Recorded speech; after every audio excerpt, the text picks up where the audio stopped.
So for me, Europe's failure internationally this year was inevitable. And I'm not saying that to flame coaches, players, staff, or even Riot. And I'm also not saying it to make any excuses. I think that there are many things that we could do better as a region.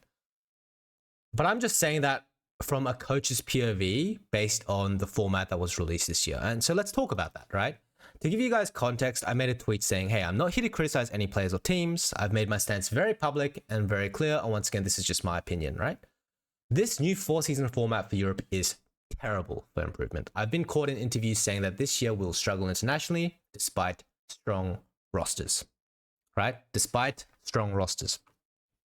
And there are 3 reasons for this. Let's talk about the least important reason first, and then we'll kind of progress to the most important points, right?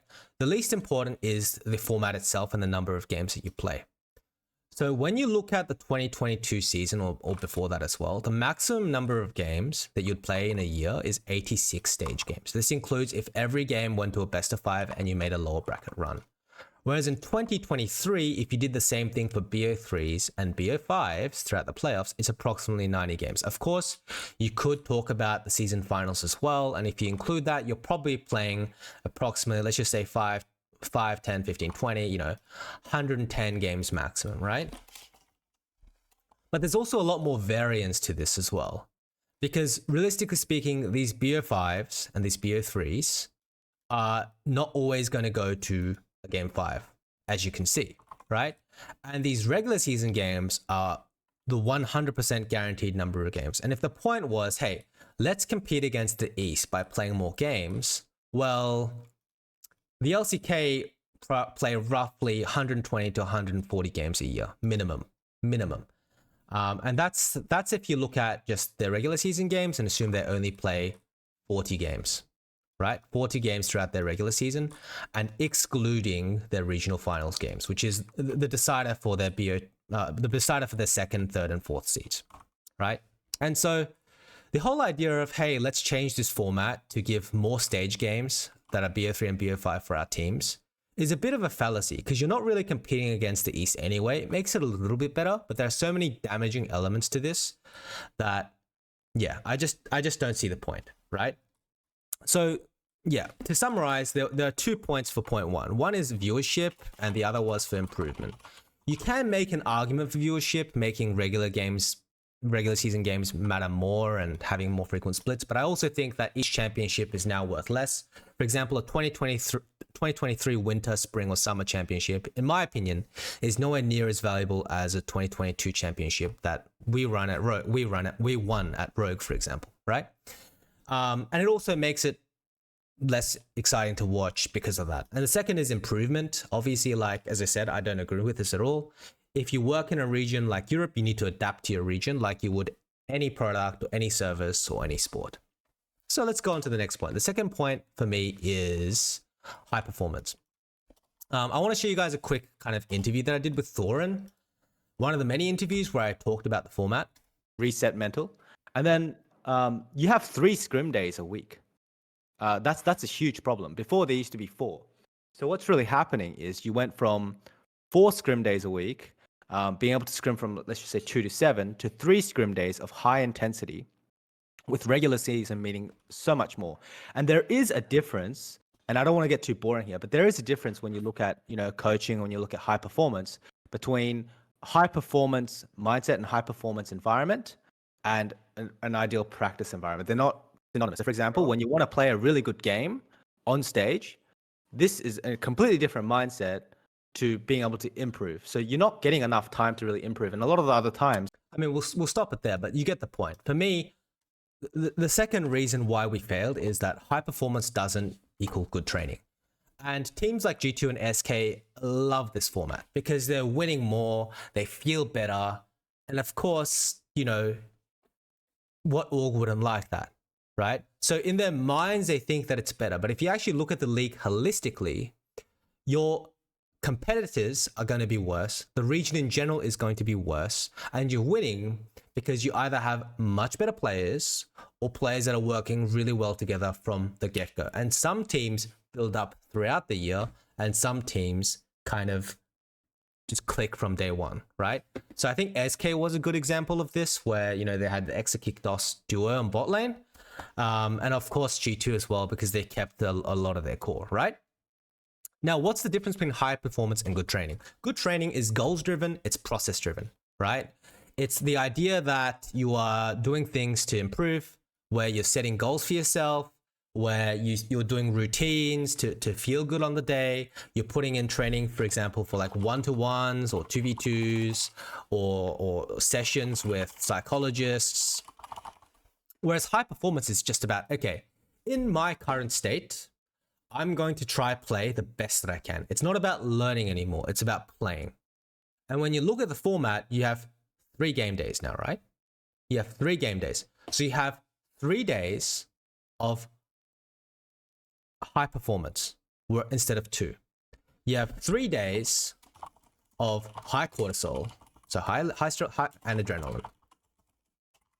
You have 3 days of alternative scheduling, where sleep is disrupted, training is disrupted. Even if you train on the kind of high performance day, you don't want to train too much, because it'll get in the way of you being able to focus on stage. And it's not like you can just say, fuck it, we'll tank it and we'll just train anyway and not worry about the results, because the results now matter because of the format, right? You actually need to win in the regular season, or you don't even get to play BO3s. You're fucked for the rest of the year, right? Or the rest of the season. And so this is a very, very big point.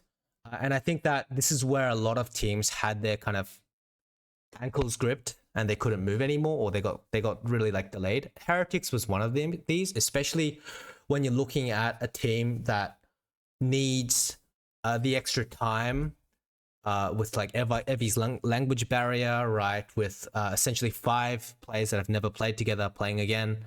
And so inherently it puts a lot of teams at a disadvantage. This is my second point. And the third point is scrims. I mean, even if you make the argument that you played 10 extra stage games, right? And this is assuming that the best team in Europe has taken every game to a BO5 or 20 extra stage games or whatever. The amount of scrims you lose throughout a year is massive. So for example, if you play a BO3 2 times a day like you did this year, right? That's 18 games a week maximum. Whereas if you play 5 games in a single day, which is what the previous season we did in the previous season, you played 20 games a week minimum. If last year we did a BO3 times 2 system, you're playing approximately 24 games. Why? Because you have 4 scrim days. So let's tie this back to point 2. Generally speaking, the Monday is off. And the reason the Monday is off is because after the Sunday, which is the game day, people shouldn't really be working 7 days a week. It's terrible for improvement, terrible for performance. People burn out. And also sleep is massively disturbed, right? Because of the high cortisol, high adrenaline, etc. And obviously the late games, right? You're playing stage games at 1 a.m. You're going to bed at 4 a.m. And so the Tuesday that you come back in the previous years was a day where people kind of warmed up back into the season. It was the day that you would kind of play games to test out the new patch, play new champions, figure out what you want to play for the week, and also kind of get back into the rhythm of training, because you play at 2 p.m. to 7 p.m., right? 2 p.m. to, let's just say, 8 p.m. And in this year's format, you play from 1 to 8. And so realistically speaking, one of the days was to like get back into the rhythm, but you only have 3 of those days, right? Versus 4. So effectively throughout a 9-week split, or assuming that you play, as I said, 27 games versus, 36, you're losing 30, 40, 50 games of scrims throughout a year. Minimum. And so to summarize, the format is shit because personally, I don't think that the viewership is even that much better. I don't think that it's even that much interesting. Maybe it was for winter and spring, but by summer, people are getting bored. 2, it's definitely not good for improvement because the shitter teams are going to be even shitter. The better teams are going to be worse because they're going to be really, really results driven. The regular season matters. 3 is you don't even play that many more games, and it's not like you're going to compete against the East on hard work. That's just never going to realistically happen, guys. You're not going to beat a Korean team in terms of work ethic, right? It's just not possible. In fact, if you try, you'll probably go to jail. Because in Korea, they play 15, 16 hours a day, and they think that it's normal. In Europe, in Germany, if you do that, they lock you up. And 5, or 4/5, right? Whatever the point was. You're not even playing more games if you take into consideration scrims. So it's just a terrible, terrible system in terms of creating championship teams, in terms of creating world's viable teams. And in fact, I think we've gone backwards, guys. Europe was never strong because we were like the East.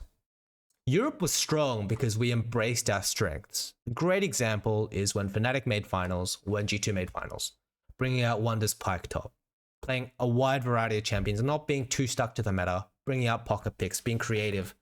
And when we can create a top level roster, like for example, I think Vitality's roster this year was cracked. Absolutely cracked. You can make an argument for a couple players. And even last year, right? Kazi and Vitality. But maybe that's an org thing. We should be more competitive than we are now. But for me, the future is bleak because of those points.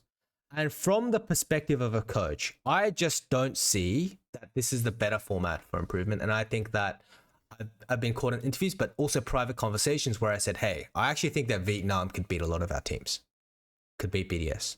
You can ask the coach Han K, whom I have contact with, where I said, hey, I actually think that, GAM could actually beat a lot of the European teams this year. So I guess that's it for me. But yeah, that's my opinion, and I do think that it was inevitable. So a couple questions that were asked to me. I think terrible is a bit too far. No, I think it's fucking terrible. And it's definitely not an upgrade to the old system.